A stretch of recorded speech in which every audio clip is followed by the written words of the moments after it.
Tipos de café hai moitos, tantos como xeitos de preparalos. Os tempos van cambiando e tamén os hábitos de consumo. En moitos bares ou cafeterías cada vez é máis habitual atopar un gran abano de opcións á hora de gozar dunha cunca de café. Atendendo a esta tendencia, no Obradoiro de Hostalaría da Mancomunidade do Salnés organizaron hoxe unha actividade formativa centrada no mundo do café. O que queremos transmitir ao alumnado que ademais da cafetera tradicional coa que traballamos nas cafeterías e nos restaurantes, hai outros métodos de extracción de café. Entonces, claro, se os queremos preparar ben, tamén hai que enseñar ese mundo, ese abanico, para que se lle abre por aí, podan entrar, que adquiran máis conocimientos. A actividade busca transmitir ao alumnado os diferentes xeitos de preparar café e as distintas cafeteiras que poden empregar. Principalmente quiero que vean que hay otras formas de hacer café, de extraer un café, sin ser el típico café expreso de toda la vida, que perfecto, genial, pues un café rápidos, cafés para la gente que tiene prisa.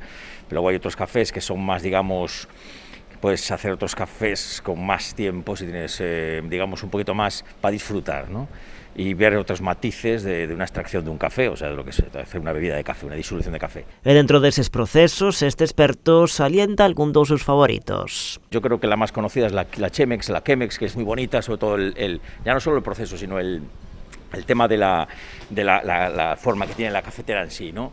Y luego aparte da un café bastante puro, con bastante pureza, muy, vamos, que los expertos dicen que es un café muy puro, ¿no? Explica que o mundo do café xa non é o que era, agora máis alá de bebelo nunha pausa de 5 minutos, o que prefire o consumidor é gozar dunha experiencia agradable dun xeito pausado. Es como lo de la coctelería, que también se puso muy de moda. Oye, si quieres un cóctel tienes que esperar por él, un tiempo, etcétera, etcétera, pagar por él. A veces, qué caros son los cócteles, bueno, pero es que la elaboración lleva un tiempo y eso también se paga, ¿no? O sea, no es solo el contenido que tiene, sino la preparación. Esto igual, son cafés que igual te llevan 4 o 5, entre que los sirves no los sirves 6-7 minutos. Nesta actividade formativa, ademais do alumnado do propio Obradoiro, puido participar un reducido grupo de persoas externas a través dunha convocatoria lanzada nas redes sociais.